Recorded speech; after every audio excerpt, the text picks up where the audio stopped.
राधे राधे। मेरे प्यारे भाइयों बहनों माताओं व बंधुओं, संस्कार की बातें चैनल में आपका स्वागत है। बंधुओं, आज बैसाख मास का बड़ा गुरुवार मैं आपको सुनाने जा रही हूँ भगवान विष्णु की कथा। बंधुओं, बैसाख मास और गुरुवार दोनों ही भगवान विष्णु के निमित्त हैं। दोनों में ही भगवान विष्णु की पूजा की जाती है।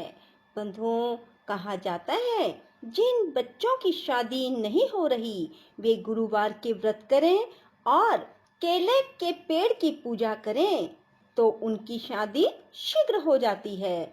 इसी प्रकार जिन्हें नौकरी में कोई परेशानी हो रही है या नौकरी नहीं मिल पा रही तो वे भी गुरुवार के व्रत करें या गुरुवार के दिन भगवान विष्णु की कथा सुने और केले के पेड़ में या फिर भगवान विष्णु के समक्ष चने की दाल और गुड़ चढ़ाएं। ऐसा करने से उन्हें नौकरी शीघ्र मिल जाती है और नौकरी में आ रही परेशानियां दूर हो जाती हैं। बंधुओं, कथा को एकाग्रचित्त होकर ही सुने और कथा को पूरी सुने। कथा सुनते हुए भगवान विष्णु का ध्यान अवश्य करें। कथा सुनते हुए भगवान विष्णु का ध्यान करें। बंधुओं, यदि आपने हमारे YouTube चैनल संस्कार की बातें को सब्सक्राइब नहीं किया तो जरूर करें और बेल आइकन दबाना ना भूलें ताकि आपको हमारी आने वाली सभी वीडियोस की जानकारी सबसे पहले हो सके। बंधुओं, वीडियो को पूरी सुने। सुनने के बाद कमेंट बॉक्स में जय विष्णु भगवान जरूर लिखें। बोलो विष्णु भगवान की जय हो। भीष्म जी ने पूछा, विप्रवर, मनुष्य को भी देवत्व, सुख, राज्य, धन, यश, विजय, भोग, आरोग्य, आयु, विद्या, लक्ष्मी, पुत्र, बंधु वर्ग एवं सब प्रकार के मंगल की प्राप्ति कैसे हो सकती है, यह बताने की कृपा करें। पुलस्त्य जी ने कहा, राजन, इस पृथ्वी पर ब्राह्मण सदा ही विद्या आदि गुणों से युक्त और श्री संपन्न होता है। तीनों लोकों और प्रत्येक युग में ब्राह्मण देवता नित्य पवित्र माने गए हैं। ब्राह्मण देवताओं का भी देवता है। संसार में उसके समान कोई दूसरा नहीं है। वह साक्षात धर्म की मूर्ति है और इस पृथ्वी पर सबको मोक्ष प्रदान करने वाला है। ब्राह्मण सब लोगों का गुरु, पूज्य और तीर्थ स्वरूप मनुष्य है। ब्रह्मा जी ने उसे सब देवताओं का आश्रय बताया है। पूर्व काल में नारद जी ने इसी विषय को ब्रह्मा जी से इस प्रकार पूछा था, ब्राह्मण किसकी पूजा करने पर भगवान लक्ष्मीपति प्रसन्न होते हैं? ब्रह्मा जी बोले, जिस पर ब्राह्मण प्रसन्न होते हैं उस पर भगवान विष्णु भी प्रसन्न हो जाते हैं। अतः ब्राह्मण की सेवा करने वाला मनुष्य पर ब्रह्म परमात्मा को प्राप्त होता है। ब्राह्मण के शरीर में सदा ही श्री विष्णु का निवास है, जो दान, मान और सेवा आदि के द्वारा प्रतिदिन ब्राह्मणों की पूजा करता है। उसके द्वारा मानो शास्त्रीय विधि के अनुसार उत्तम दक्षिणा से युक्त 100 यज्ञों का अनुष्ठान हो जाता है। जिसके घर पर आया हुआ विद्वान ब्राह्मण निराश नहीं लौटता, उसके संपूर्ण पापों का नाश हो जाता है। वह अक्षय स्वर्ग को प्राप्त होता है। पवित्र देश काल में सुपात्र ब्राह्मण को जो धन दान किया जाता है उसे अक्षय जानना चाहिए। वह जन्म जन्मांतरों में भी फल देता रहता है। ब्राह्मणों की पूजा करने वाला मनुष्य कभी दरिद्र, दुखी और रोगी नहीं होता। जिस घर के आंगन में ब्राह्मणों की चरण धूलि पड़ने से पवित्र एवं शुद्ध होते रहते हैं, वे पुण्य क्षेत्र के समान है। उन्हें यज्ञ कर्म के लिए श्रेष्ठ माना गया है। पूर्व काल में ब्रह्मा जी के मुख से पहले ब्राह्मण का प्रादुर्भाव हुआ, फिर उसी मुख से जगत की सृष्टि और पालन के हेतुभूत वेद प्रकट हुए।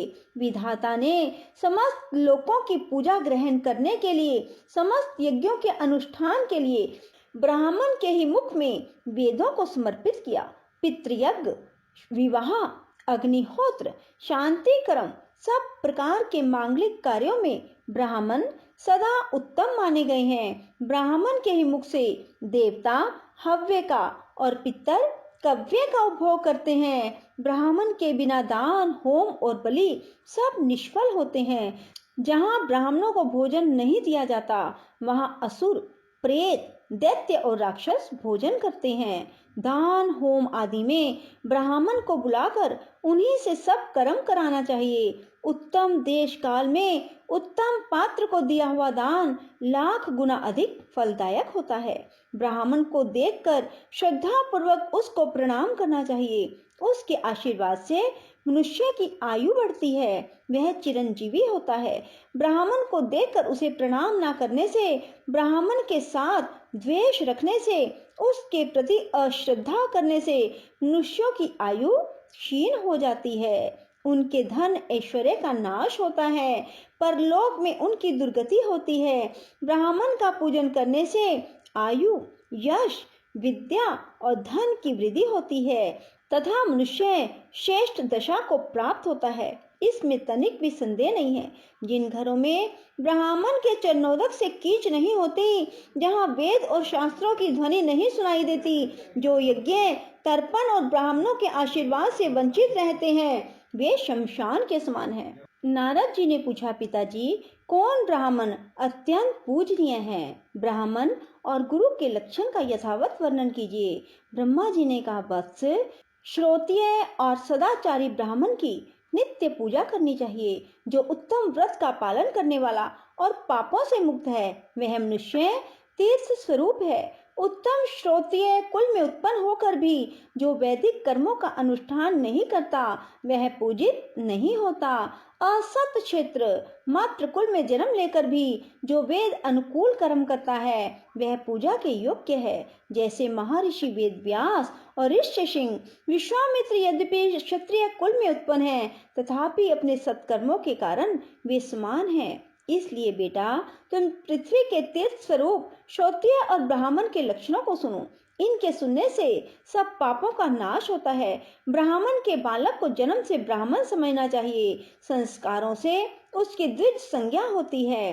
विद्या पढ़ने से वह विप्र नाम धारण करता है। इस प्रकार जन्म, संस्कार और विद्या, इन तीनों से युक्त होना श्रोत्रिय का लक्षण है। जो विद्या, मंत्र, वेदों से शुद्ध होकर तीर्थ स्नान आदि के कारण भी पवित्र हो गया है, वह ब्राह्मण परम पूजनीय माना गया है। जो सदा भगवान श्री नारायण में भक्ति रखता है, जिसका अंतःकरण शुद्ध है, जिसने अपनी इंद्रियों और क्रोध को जीत लिया है, जो सब लोगों के प्रति समान भाव रखता है, जिसके हृदय में गुरु, देवता, अतिथि के प्रति भक्ति है, जो माता पिता की सेवा में लगा रहता है, जिसका मन प्राय स्त्री में कभी सुख का अनुभव नहीं करता, जो सदा पुराणों की कथा कहता है और धार्मिक उपाख्यानों का प्रसार करता है, उस ब्राह्मण के दर्शन से प्रतिदिन अश्वमेध आदि यज्ञों का फल प्राप्त होता है। जो प्रतिदिन स्नान, ब्राह्मणों का पूजन, नाना प्रकार के व्रतों का अनुष्ठान करने से पवित्र हो गया है, जो गंगा जी के जल का सेवन करता है, उसके साथ वार्तालाप करने से ही उत्तम गति की प्राप्ति होती है। जो शत्रु और मित्र दोनों के प्रति दया भाव रखता है, सब लोगों के साथ समता का बर्ताव करता है, दूसरे का धन जंगल में पड़ा हुआ तिनका भी नहीं चुराता, काम और क्रोध आदि दोषों से मुक्त है, जो इंद्रियों के वश में नहीं होता, यजुर्वेद में वर्णित चतुर्वेदमयी शुद्ध 24 अक्षरों से युक्त त्रिपदा गायत्री का प्रतिदिन जप करता है, उसके भेदों को जानता है, वह ब्रह्म पद को प्राप्त होता है। पिताजी, गायत्री का क्या लक्षण है? उसके प्रत्येक अक्षर में कौन सा गुण है? उसकी कुक्षी, चरण, गोत्र का क्या निर्णय है? इस बात को स्पष्ट रूप से बताइए। ब्रह्मा जी बोले, वत्स, गायत्री मंत्र का छंद गायत्री और देवता सविता निश्चित किए गए हैं। गायत्री देवी का वर्ण शुक्ल, मुख अग्नि और ऋषि विश्वामित्र है। ब्रह्मा जी उनके मस्तक स्थानीय है, उनकी शिखा रुद्र और हृदय श्री विष्णु है। उनका उपनयन क्रम में विनियोग होता है। गायत्री देवी सांख्यायन गोत्र में उत्पन्न हुई है। तीनों लोक उनके 3 चरण हैं। पृथ्वी उनके उदर में स्थित है।